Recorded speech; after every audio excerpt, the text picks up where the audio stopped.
Fala galera, beleza? Estamos aí com mais uma aula para a gente finalizar o capítulo 1 da Era Napoleônica, tá? Em breve já vou estar postando para vocês aí no Seduca.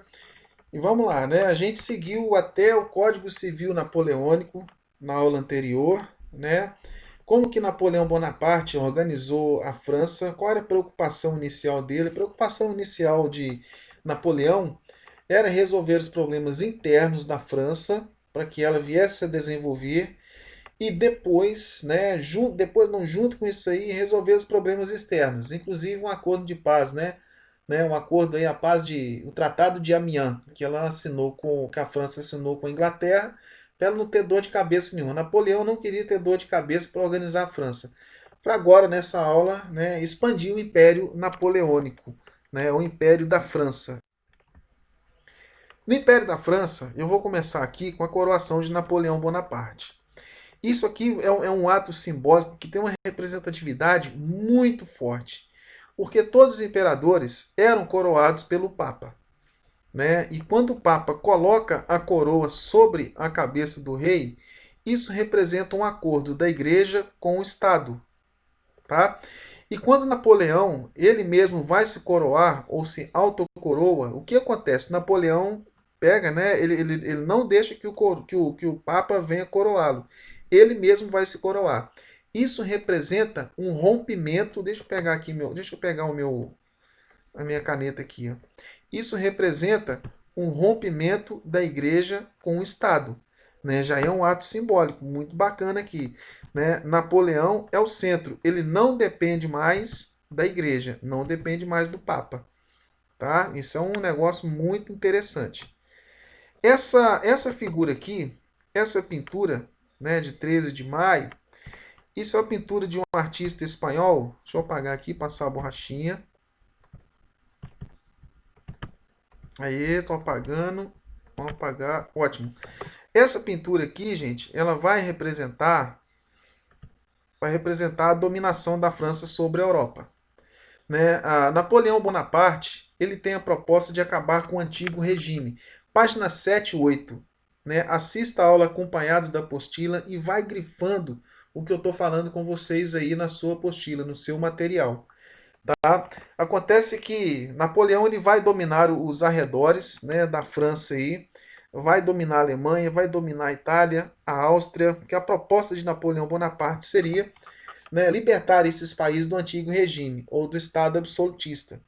Mas acontece que esses estados que foram libertos ou libertos aí pela França por Napoleão Bonaparte, eles tinham que pagar um tributo aí para Napoleão ou oferecer soldados para que Napoleão continuasse o seu movimento de expansão da libertação do antigo regime em outros países. Né? Isso não saiu barato para os países que foram dominados pela França. Tá? Você tem um filme muito bacana que representa esse contexto aqui, que é Sombras de Goya. É um filme que fala sobre esse pintor, esse artista espanhol, Francisco de Goya, né, que vai tratar do retorno da Inquisição na Espanha do século XVIII e começo do século XIX, e depois vai tratar aqui da invasão francesa na Espanha, tá bem? Que vai libertar os povos espanhóis da Inquisição. Mas depois esses povos da Espanha, os espanhóis serão salvos aqui pela Inglaterra.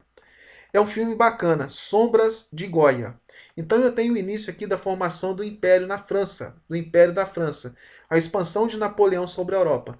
Napoleão é aí que Napoleão vai propor o bloqueio continental em 1806. Nesse bloqueio continental, eu tenho aqui, ó, na página 10. Eu pulei da página 10, tá? Porque eu acho interessante eu falar do bloqueio continental e depois falar dos conflitos aí de Napoleão Bonaparte. Na página 10, nós temos o seguinte aqui. Ó. Essa linha do bloqueio continental vai representar o seguinte. O que Napoleão está propondo aqui? Que todos os países da Europa continental... Ó, Portugal teve problema aqui, viu? Portugal não se aderiu, de fato, o Império Português não se aderiu ao bloqueio continental. Né? Portugal e Rússia, tá?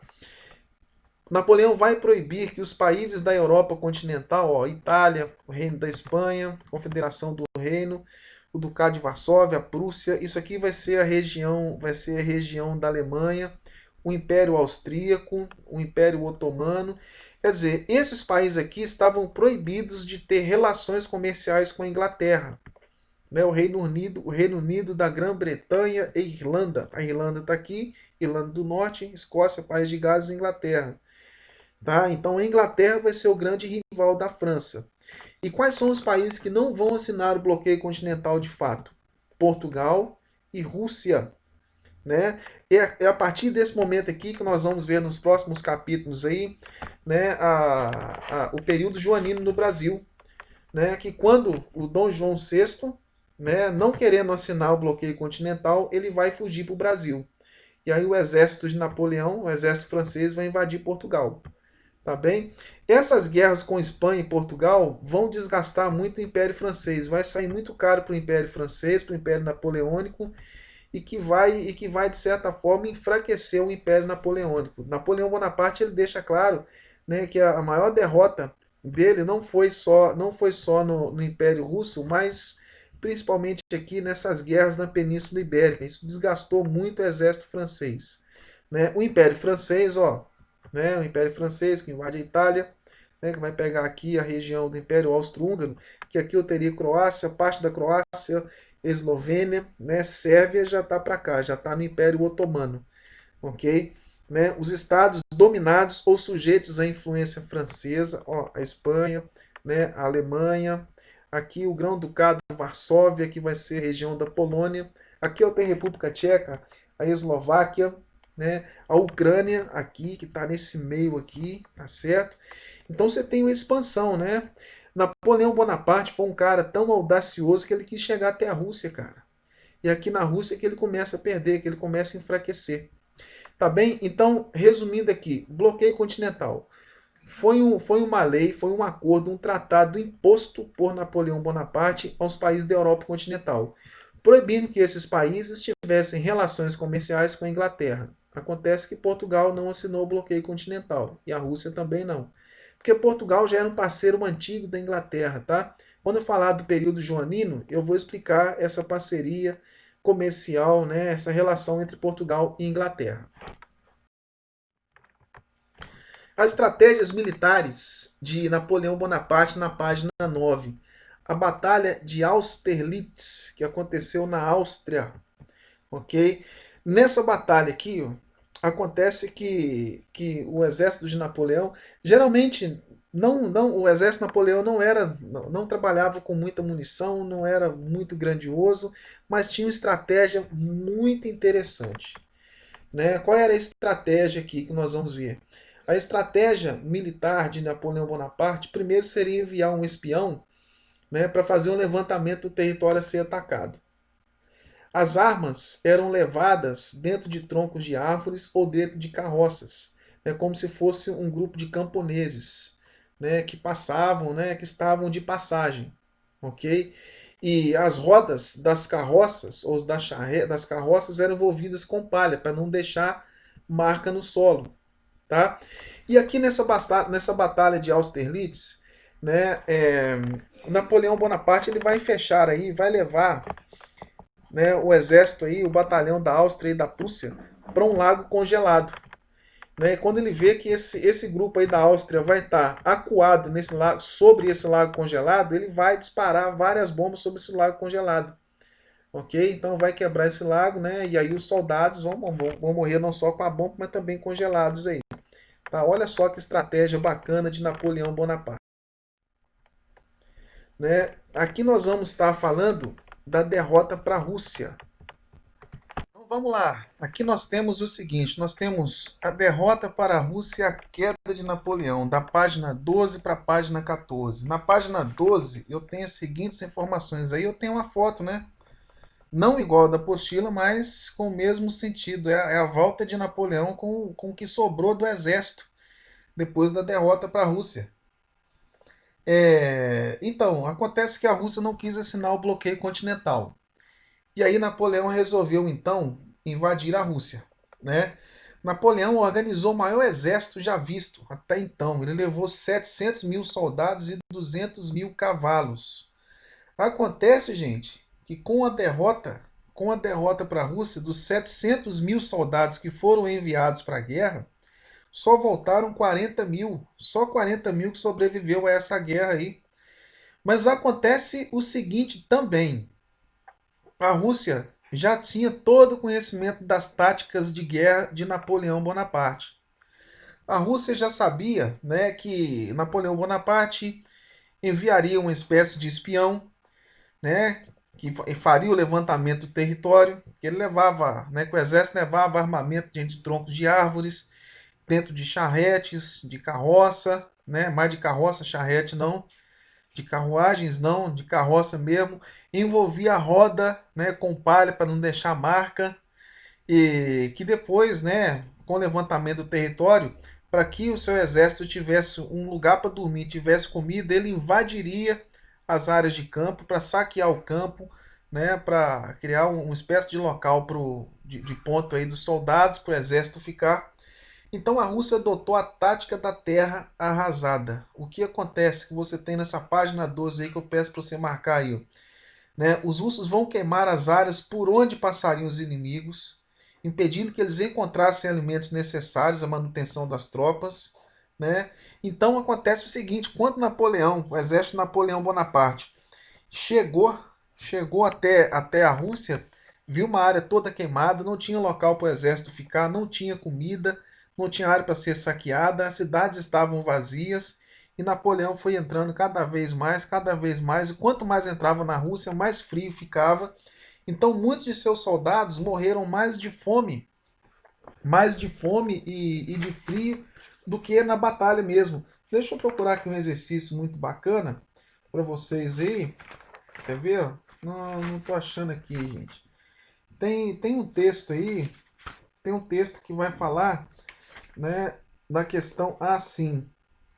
Nós temos aqui na página 13, no Interpretando.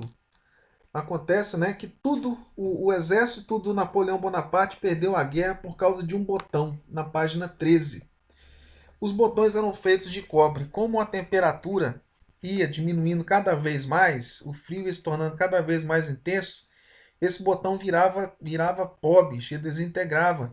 Então os franceses, né, eles não tinham roupa de frio. O soldado pensava o seguinte: ou eu seguro a arma, ou eu seguro, né, o paletó para fechar, né, ou eu fecho o paletó com as mãos, tá? Porque senão se eu segurar a arma eu vou morrer de frio, né? O traje do exército francês não era o suficiente para suportar o frio da Rússia. Então, quer dizer, já não tinha comida, já não tinha pastagem, já não tinha campo, não tinha multidão nenhuma, né? Não tinha nada, e acontece que os soldados morreram de frio e de fome. E aí os russos, aproveitando, tirando proveito da debilidade do exército de Napoleão, eles atacaram, e aí Napoleão resolveu se retirar, bateu em retirada. Dos 700 mil soldados que foram para a guerra, somente 40 mil retornaram, né? E aí, gente, eu tenho a queda de Napoleão Bonaparte. Opa, já passei. Ah, não, aqui mesmo. Que vai, né? Pega a página 12 a 14. A queda está mais na página 12, na página 14. Né? Acontece que essa derrota para a Rússia, isso custou muito caro para a França. Né? A França de Napoleão Bonaparte já não tinha mais tanto capital, ok? Não possuía muito recurso para manter o seu império. Né? Quando, no governo de 100 dias, aí o, o Napoleão Bonaparte ele vai exilar, né, na ilha de Santa Helena, no Oceano Atlântico, vai morrer com 51 anos de idade, no dia 5 de maio de 1821. Ah, acontece que acontece que Paris acabou sendo ocupada pelos ingleses, né? E aí quem vai subir no trono vai ser o Luís XVIII, irmão de Luís XVI, que havia sido guilhotinado lá na Revolução Francesa. Lembrou disso aí? Né? Então você tem o fim do período napoleônico e o retorno de um Estado absolutista na França. Tá bem? Nós vamos ter para fechar aí o Congresso de Viena. No Congresso de Viena, você tem aqui o Império Russo, o Império Austríaco e o Império da Prússia, o Reino da Dinamarca, né, de Sardenha, que são os países que vão ter a proposta aí de retornar com o Estado absolutista, né, com a política absolutista que era combatida pela França. tá bem, né? Você tem aqui a independência dos países, ó, a Espanha, né? Os países que foram ocupados pela França acabaram sendo libertados aí. Houve uma liberdade, né? Acontece que na Itália e na Alemanha, eu não tenho unificação desse país, eu tenho vários reinos, tá, pessoal? Na Alemanha e na Itália. Elas não estão unificadas ainda. A unificação, você tem o Império Austríaco, que vai perdurar até a Primeira Guerra Mundial, o Império Russo, que perdura também até a Primeira Guerra Mundial. Mas você tem, ó, o Império Russo conseguiu estender seu território para a Polônia, né? O Império Austríaco consegue estender aqui o seu império para o norte da Itália, né? Aqui para a região da Croácia, da Eslovênia. O Império Otomano vai estar com a Sérvia aqui. O Império Austríaco sempre vai estar de olho na Sérvia, tá certo? O Reino da Prússia, que vai pegar essa parte aqui, que depois o Reino da Prússia vai unificar com o Reino da Baviera, né, de Hanover, né, da Saxônia, de Viena, Viena não, de Saxônia, Baviera, Westfália, Hanover, que vão unificar aqui, que vão formar a Alemanha depois. O Reino dos Países Baixos, que é a Holanda, o Reino da Dinamarca, que é a Dinamarca mesmo, ok? Né, e o Reino da Sardenha. A Itália e a Alemanha vão se unificar no século XIX, tá? Vão se unificar depois, né? Nesse mesmo século aí, período de Napoleão Bonaparte, que vai até 1815, que ele vai ser exilado, Napoleão Bonaparte é exilado, né? E que em 1815 a Alemanha e a Itália vão se unificar em 1840 e 1870, mais adiante, tá bem?